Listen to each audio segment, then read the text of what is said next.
Take 60,000 tons of steel, 260,000 cubic meters of concrete, 2,000 dedicated Chinese workers, and some of the best design brains in the business.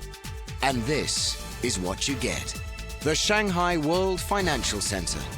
Nearly 500 meters tall, and every meter state-of-the-art. Designed to be strong enough to stand up to killer typhoons and powerful earthquakes, and to withstand the ultimate threat by a world-renowned engineer still haunted by his most famous building's horrifying fate. I don't think I ever got through the experience of 9/11. When this megastructure's finished, the world will marvel at a skyscraper like no other, a dazzling icon of China's rise to power.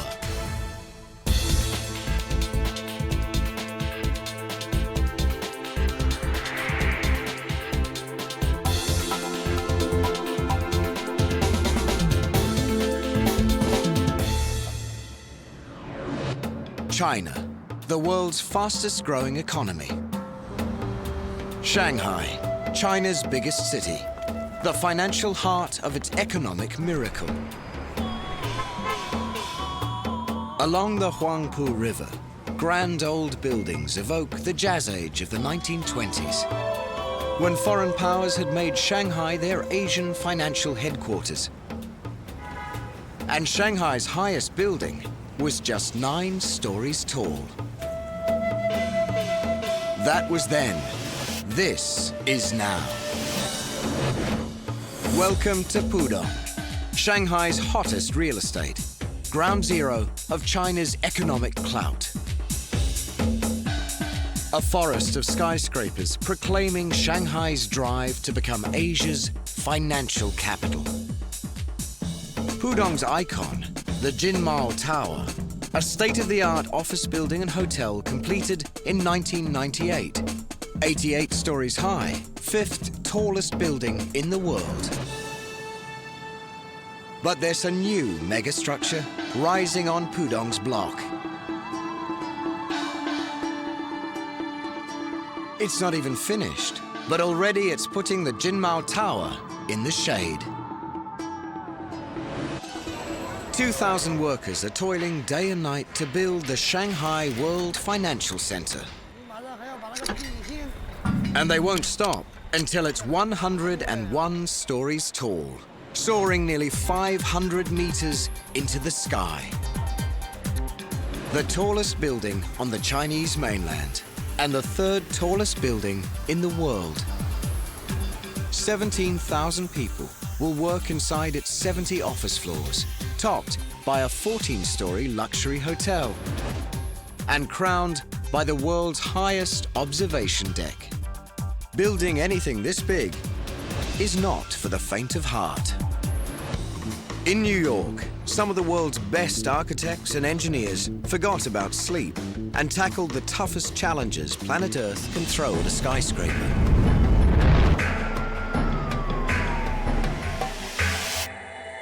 And even deadlier human threats. Now, in Shanghai, a team of construction workers is turning the designer's vision into a reality. They've come together from all over China, proud to be part of one of their country's greatest building projects. But everyone working here takes risks, and many pay a price. Like Deputy Manager Bernie Ren, who goes home to Hong Kong just once every 3 months. The big impact on me right now is I miss the opportunity of seeing my son grow up. It misses me very much. It costs me a lot. Every time I go back to Hong Kong, he always sticks around me, and we are very happy spending time together. Bernie's responsibility is quality control, making sure that work stays on schedule, but safety's never compromised. Today, his job's taking him all the way to the top. It's early morning, but construction isn't starting because it never ends. On this site, work goes 24/7. These workers are just the day shift, and their commute is not for the timid.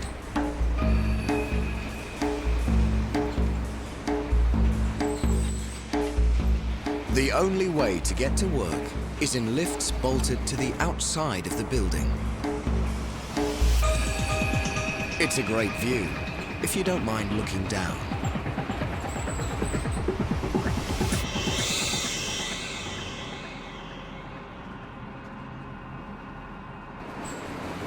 Heights don't bother this man. Chen Shuifu works even higher than the top floor workers.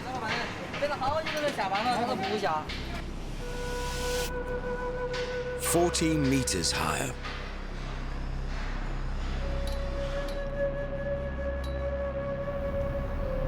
He runs the Favel Favco M900D.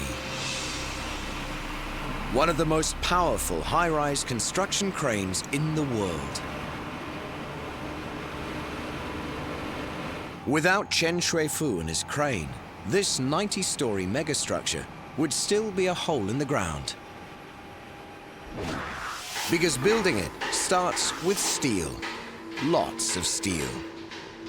It takes 650 tons to build just one floor. That's the weight of 90 elephants. Multiply that by 101 floors, and you get over 65,000 tons of steel. That's 10 times heavier than the Eiffel Tower. And as the building gets taller, steel has to go higher, a lot higher. Construction's now past the 400-meter mark, up to the 91st floor, only 10 floors short of the top. To build those final 10 floors, 6,500 tons of steel need to get from here to there. And that's where Chen Shuifu comes in. He and his fellow crane operators hoist multi-ton beams over 400 meters. Their shifts run day and night, and no one ever knocks off early. The World Financial Center is the biggest project I have worked on. Usually we start work at 6 a.m. We bring some bread and noodles for lunch. We finish work at 6 p.m. So we work a total of 12 hours a day. Now that the financial center's over 90 stories high, Chen Shuifu does his job hundreds of meters in the air. But when construction started, he worked just above street level. His crane anchored to the basement. How does a 250-ton crane stay higher than the skyscraper it's building? That's one of the most amazing things about the M900D. This mega crane doesn't just lift enormous beams of steel. It can also lift itself. As the building rises, it rises too. By jacking up its tower with powerful hydraulic rams and inserting new tower sections. To do that, those jacks have to push a 250-ton crane 40 meters straight up. But to work at these heights, a crane needs to be more than just strong. It has to be fast and smart. The M900D definitely fits the bill. These cranes don't flinch at lifting 32-ton loads 400 meters up at 36 meters per minute. In fact, 400 meters is child's play. The M900D's hook hangs from a wire rope that's 750 meters long, the length of 10 jumbo jets. And this crane has a brain. Its drive system knows when there's nothing on the hook and gives the okay for the hook to go full speed to the ground. When the hook's got a full load, it's a different story. The motor switches to full power and pulls huge hunks of steel hundreds of meters above the ground.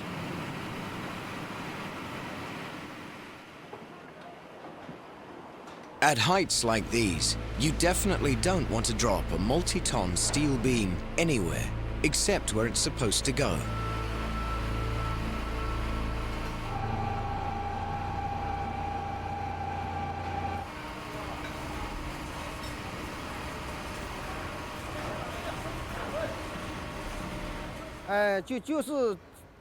The hardest thing about operating cranes on this building is that the beams are longer than usual.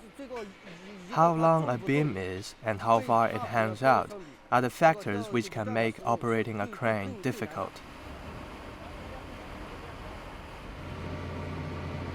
Every time he lands a beam safely on top, Chen Shui-fu can relax for a moment. But the new arrival gives others plenty to worry about. A team of expert steelworkers must now wrestle the giant beams into place and bolt them together. One of those steelworkers is Zhang Shouliang. He spent years working at one of China's biggest shipyards, with both feet firmly planted on the ground. When he came to work at the World Financial Center, he found out fast that 400 meters up in the air, working with steel, calls for nerves of steel. I think that's an interesting thing. This one piece will make 52 layers. Watch on mobile devices or the big screen, all for free. No subscription required. At the beginning, I was nervous, and my hands and feet were shaking. After a while, I managed to overcome it.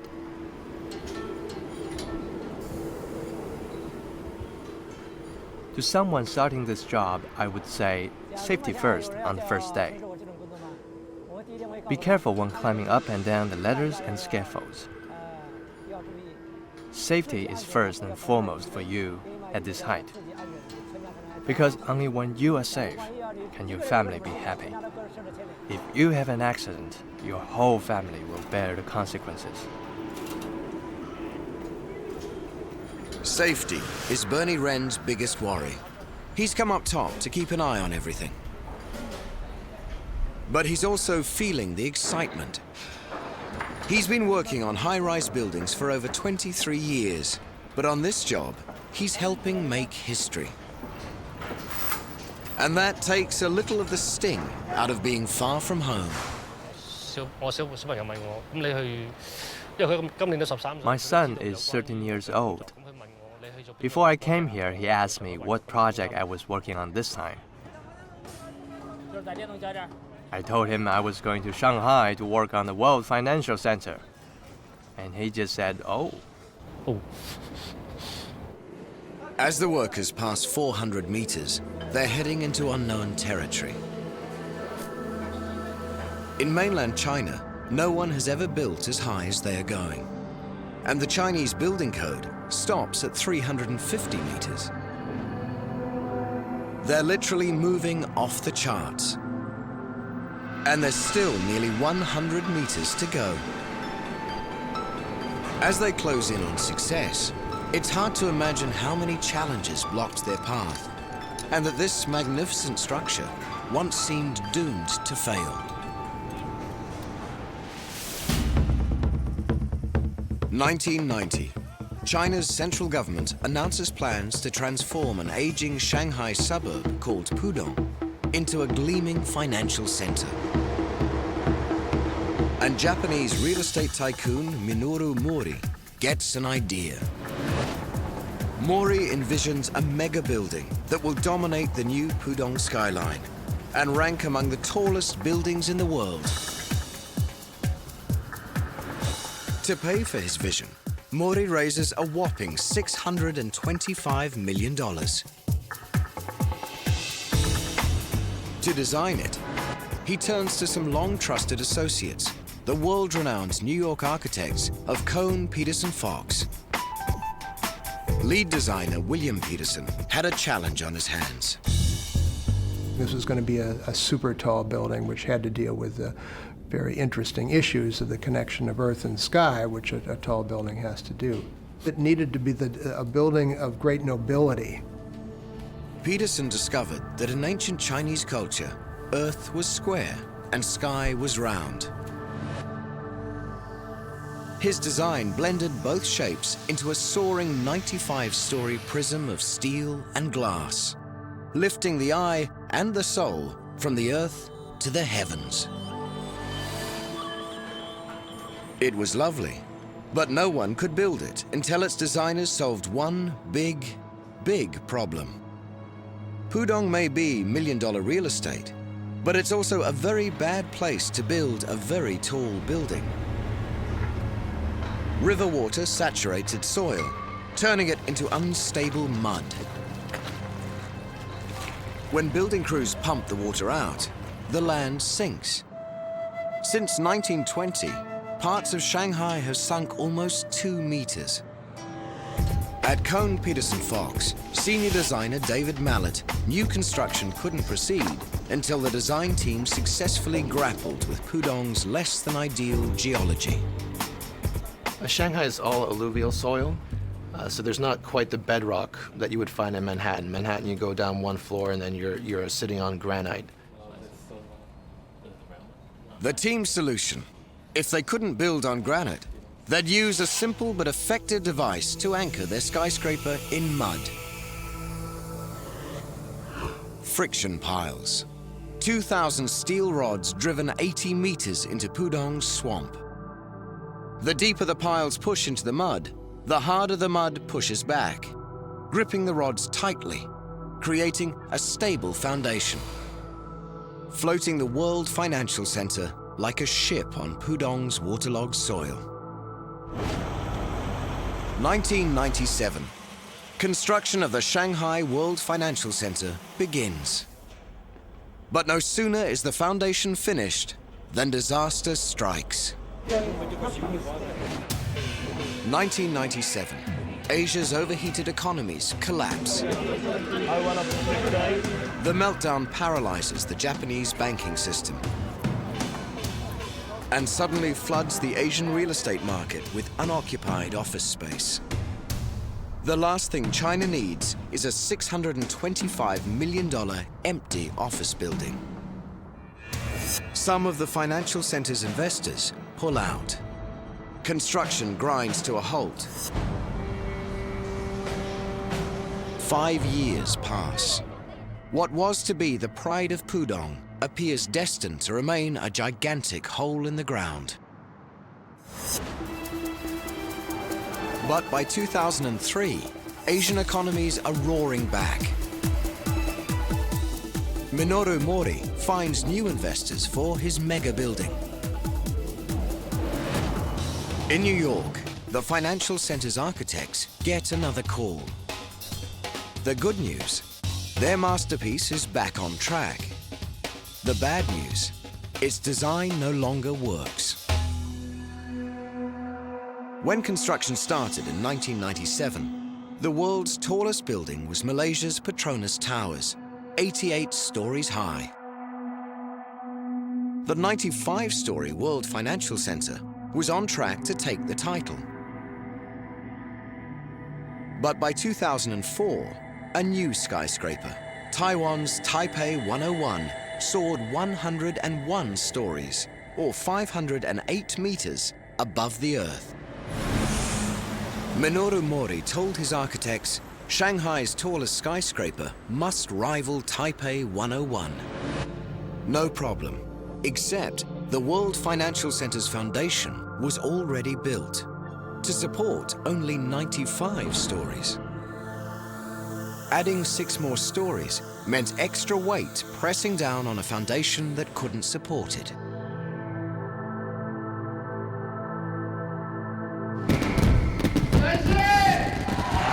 And that wasn't all. China was now the host of the 2008 Olympics. Minoru Mori didn't just want a taller building.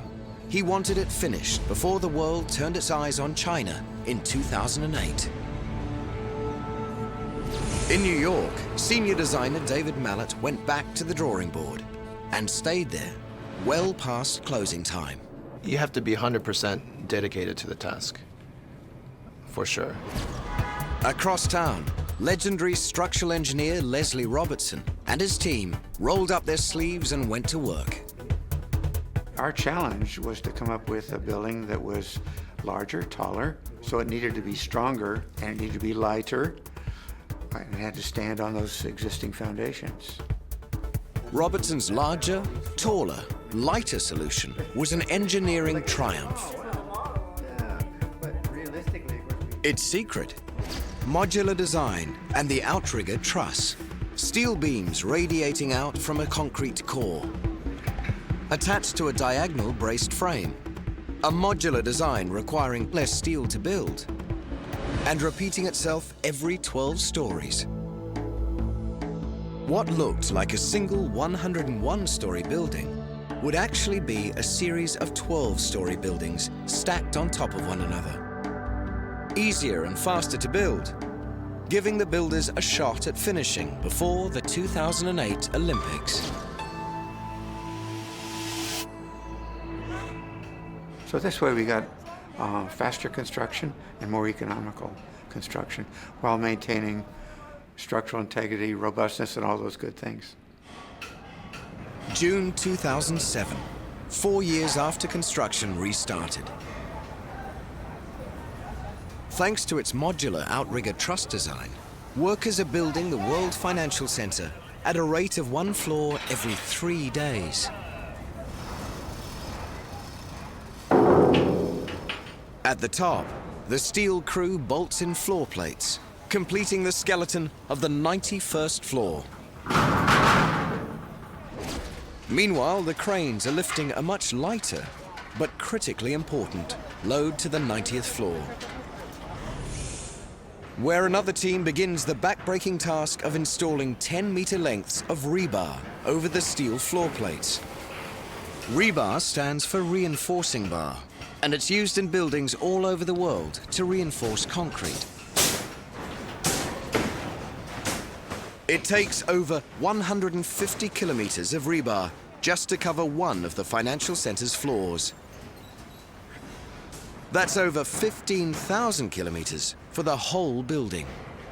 If you laid that much rebar end to end, it would reach to the International Space Station and back 19 times. Next step, pour the concrete. 90 floors below, what looks like a giant praying mantis seems ready to attack the World Financial Center. In fact, it's a concrete pumping machine. When the rebar's ready, workers 400 meters high will need massive amounts of concrete pumped up to them. To pull that off, you need some of the most powerful concrete pumps in the world. And believe it or not, this monster isn't one of them. It can only pump concrete as high as its arm can reach, close to 40 meters.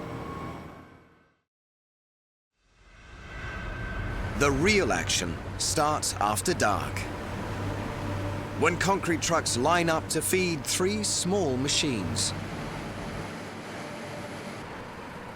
They don't look like much, but these pumps are the real deal. So powerful, they can shoot concrete nearly 500 meters into the air through this pipe that runs across the bottom of the building and then straight up to the 90th floor. When these pumps fire concrete skyward, it sounds like one unhappy dinosaur. When it pours out on top, the concrete crew breathes a big sigh of relief. And so does Deputy Manager Bernie Wren. Pumping concrete from the ground to the top of the building takes a long time. And if we don't mix it right, the concrete will set inside the pipe and we'll waste a lot of time searching for the blockage.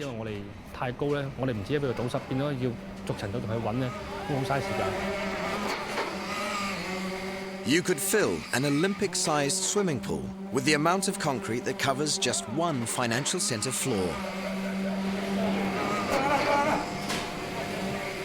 For this crew, midnight is only lunchtime. They started at dusk, and they won't be done till dawn. All this steel, rebar, and concrete looks mighty impressive. But will the redesigned World Financial Center really be strong enough? Geologically speaking, it's in a pretty rough neighborhood. China is one of the world's most dangerous earthquake zones. Shanghai isn't the riskiest seismic area, but a strong earthquake could shake Pudong's waterlogged soil until it liquefied, and even well-anchored buildings could collapse. As dozens did during Japan's devastating Kobe earthquake, which struck just over 1,300 kilometers northeast of Shanghai.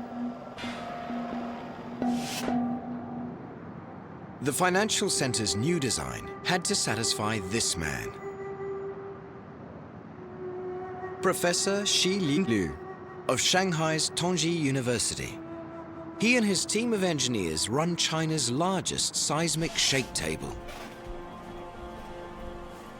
subjecting scale models of skyscrapers to massive simulated earthquakes to see if they'll survive. All of these structural systems are new.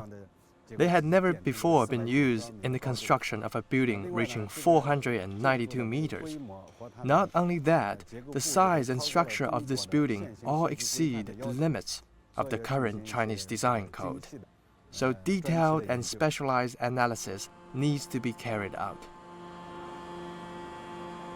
For 3 days in 2004, Professor Shi and his team hit a model of the Shanghai World Financial Center with a simulated magnitude 7 tremor, almost as strong as the Kobe earthquake.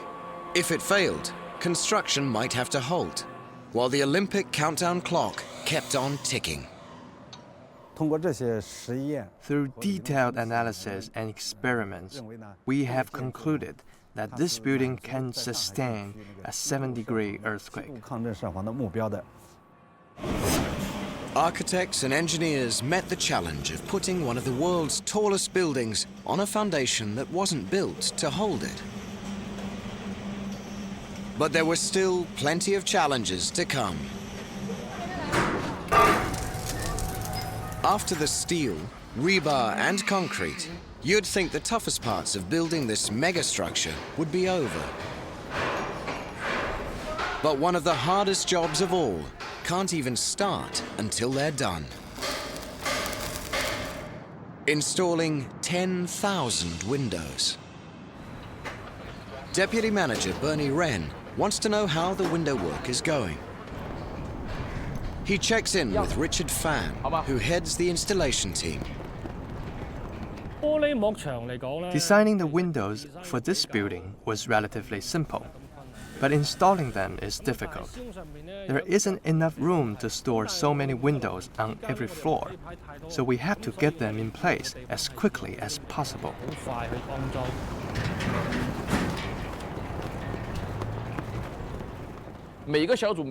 On average, the group can install about 15 windows per day. We complete one floor every 3 to 4.5 days.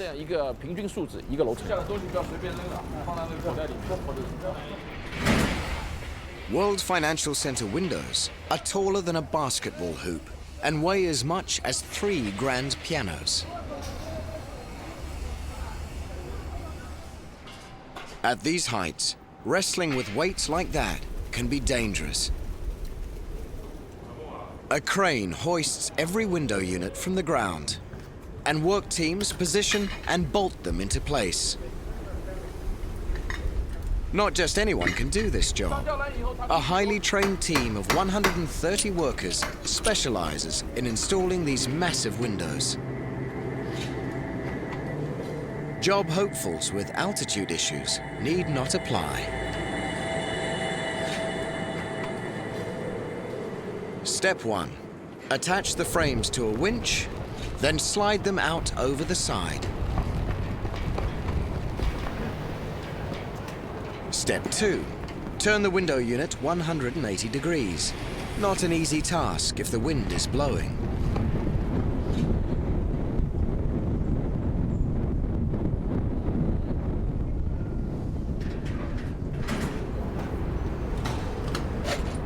Step 3.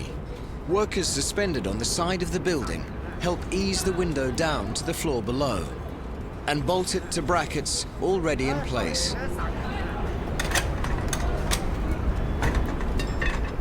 Step 4. Repeat steps 1 through 3, 9,999 times.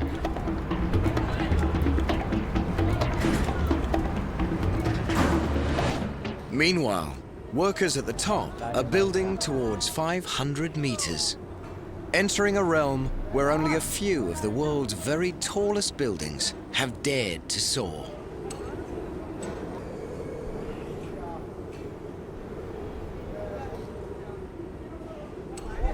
Up here, it's not just height they have to contend with. They're in a world with a climate all its own. And they're more often in the clouds than above them.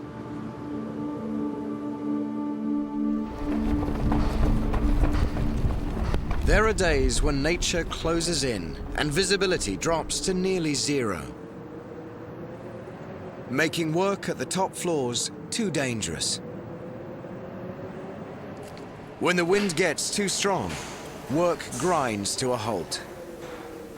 Even the mighty M900D tower cranes can't work in this weather. And even daredevil steelworkers like Zhang Xiaoyang make a hasty retreat back to terra firma. When you are lifting and handling steel in a high rise, weather matters a lot. If the weather is foggy or windy, it will really affect the installation work. As you can see today, it is very misty, so we are stopping work for the day.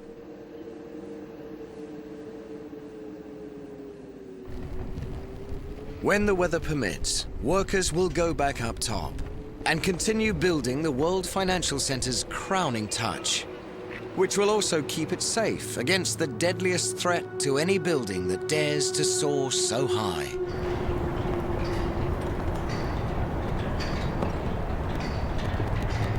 At these altitudes, the #1 enemy is wind. Typhoons slam into Shanghai almost every summer.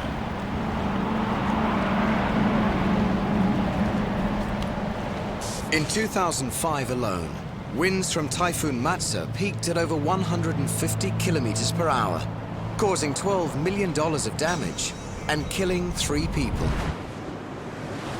And clusters of skyscrapers can generate their own powerful winds. The taller the building, the greater the danger of wind pushing it over. A sudden event engineers call the overturning moment.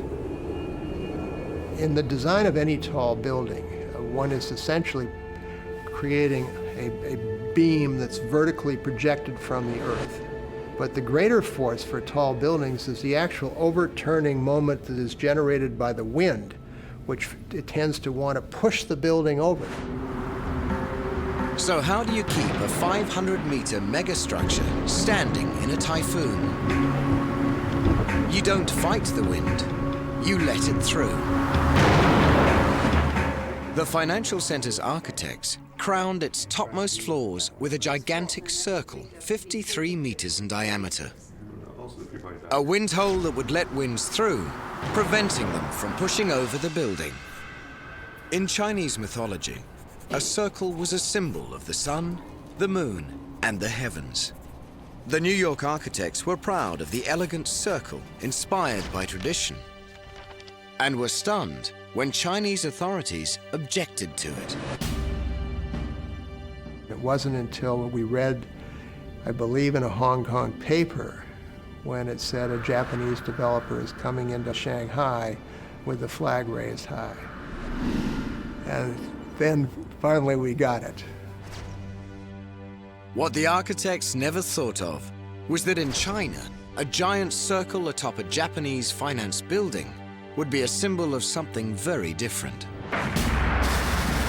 Japan's 1937 attack on China, when her armies marched under the imperial banner of the rising sun.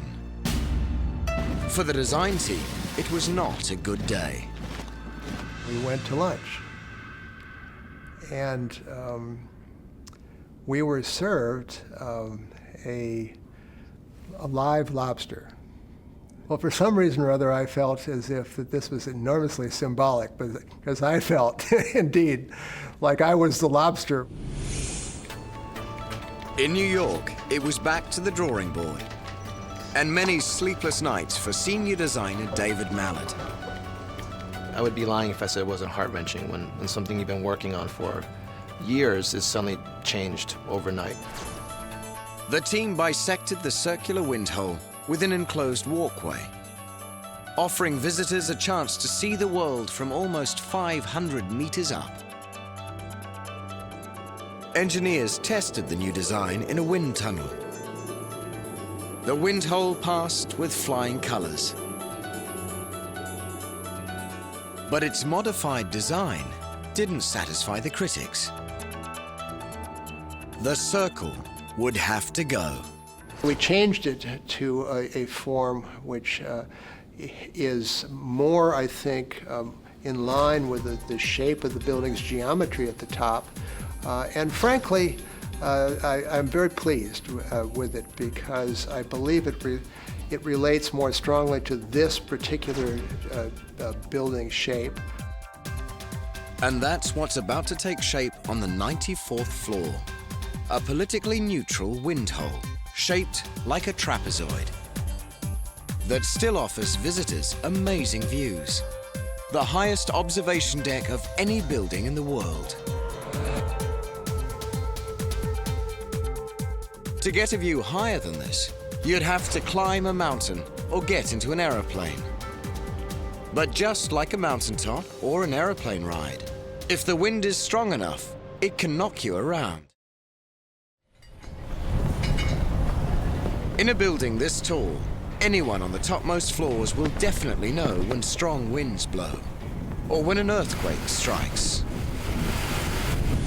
Winds and earthquakes create an effect called whiplash, which can sway a super tall building from side to side.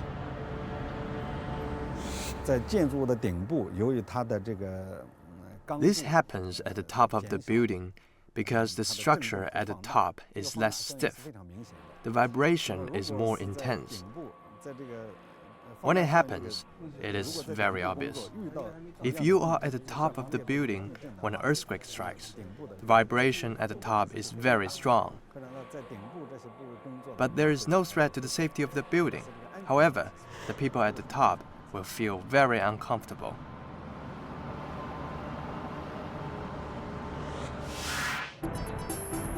But people atop the World Financial Center will hardly notice any whiplash.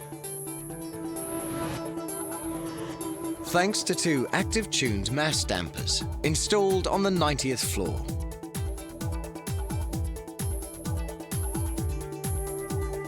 These dampers counteract whiplash by pushing 150-ton counterweights in the opposite direction, reducing sway during high winds and earthquakes to just 1 meter.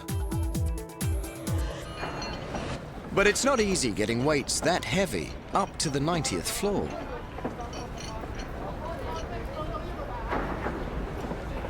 Even the mighty M900D cranes have to bring them up in pieces, one at a time, with the skillful crane drivers slotting them into the damper frames. It's a long, laborious task that goes all day and well into the night.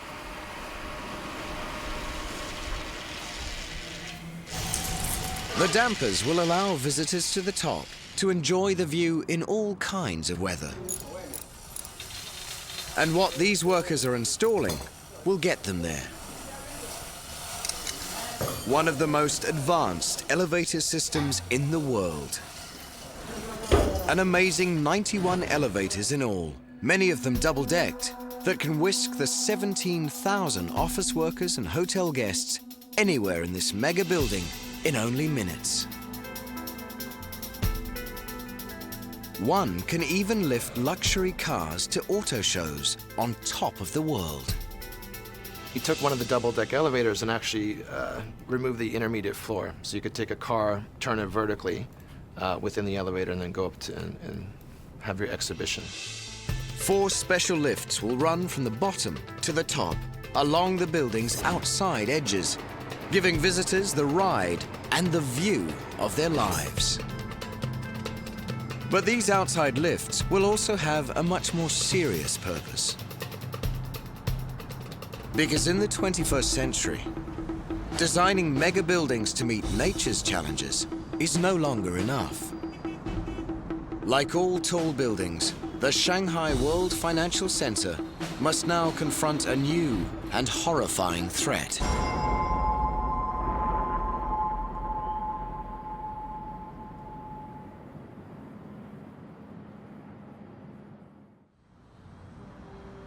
September 11, 2001. In Shanghai, the World Financial Center is a foundation waiting for a building.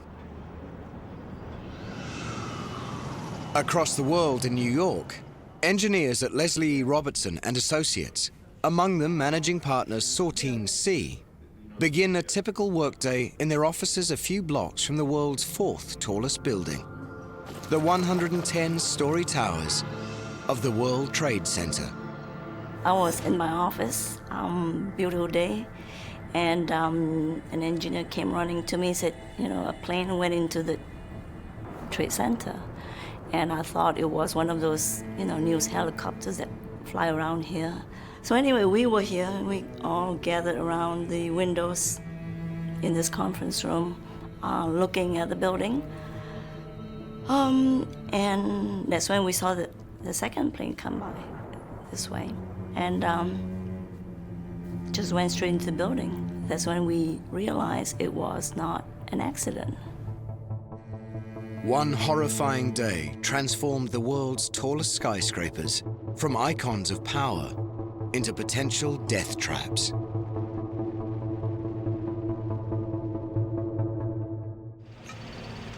When work resumed on the Shanghai World Financial Center a year and a half later, the design teams had more on their minds than typhoons and earthquakes. The horror of September 11 still hung over the world. One man who felt that horror keenly was structural engineer Leslie Robertson, who had also designed the World Trade Center. I got back to New York and went to the site, and I guess I wasn't prepared for that. It took a while before I could even actually look at it. To this moment, I still think of all those people that I met, and they were looking for something that I just don't have. I think largely they wanted me to say that their husband or their brother or their father died like that. And I don't know. I don't think I ever got through the experience of 9/11. I mean, it's a problem with me today. Robertson redesigned the financial center using some of the same innovative ideas he used to build the World Trade Center, especially the outrigger trusses and modular design that helped stabilize his lighter, taller building design while giving it extra strength. But the new design also made the World Financial Center a skyscraper for a post-9/11 world.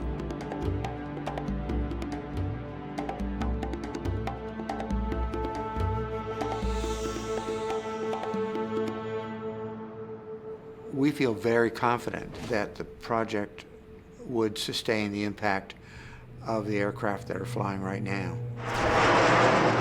What if the unthinkable happened and a fuel-laden jetliner smashed at top speed into the Shanghai World Financial Center? The impact area would be devastated, and the burning jet fuel would ignite an inferno. But the people inside the building would have options those inside the World Trade Center didn't have. I think in 9/11, the most frightening image for people is that the occupants above the fire really had no choice. They would either perish in the fire or they would choose to leap off. So I think that really affected us in a profound way. In the financial center, people above the impact zone can escape via secure stairway systems in the central core of the building. But just in case, the architects gave them another way out. We took the observation elevators, which are running up the corners of the building, and actually allow those to enter the office building at every 12 floors. So in a way, it becomes a sort of a last resort lifeboat. So in case the core itself is disabled, a lot of people's instinct is just to try to go down. But what you potentially could do is go up and then go to the corners of the building. And the elevators are really protected by the corner mega columns, and then go down. If they still can't get out, they have yet another way to survive. This is floor 78, one of the specially designed refuge floors built every 12 levels. Deputy Manager Bernie Wren inspects its construction, keenly aware of the role this room might play in any emergency. These rooms are designed to let people take refuge in if there is ever a fire or an accident. The whole building is enclosed by glazing except for the refuge floors. On these floors, there will be normal windows instead of glazing so that people can get fresh air while they wait to be rescued. And that's not all. These refuge floors are wrapped in specially thickened, fireproofed steel. People escaping a fire or a terrorist attack can make their way to one of these floors, knowing they have a greater chance of survival. And the World Financial Center's modular design could also save lives. If any part of the building collapses, the steel and trusses linking the modules should carry the load and keep the building upright. So I think maybe it could be said that the Shanghai World Financial Center is perhaps the safest tall building on the planet. When it's finished, the Shanghai World Financial Center will be the tallest building in mainland China, but not in the world. Even at 492 meters, its top floor will be 16 meters shorter than Taipei 101's spire. But that doesn't bother Bernie Wren. The other building is higher only because of the antenna on top. But this building will allow people to walk at a height of 492 meters, which is much higher than the people can walk in the other building. For me, 492 meters is a record. Even before it's finished, the Shanghai World Financial Center is already a soaring tribute to Shanghai and a signal to the world that China is the rising power of the third millennium. But for the teams of dedicated, courageous people who have worked so hard and risked so much, this megastructure will always be more than record-breaking kilometers of concrete, glass, and steel.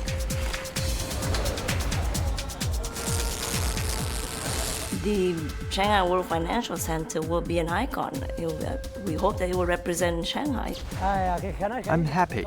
It was a relatively dangerous project to do, but it was quite well paid.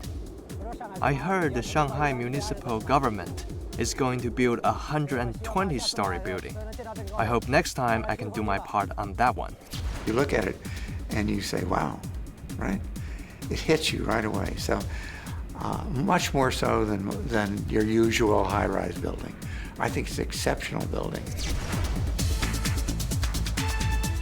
Soaring tall, in spite of financial disaster.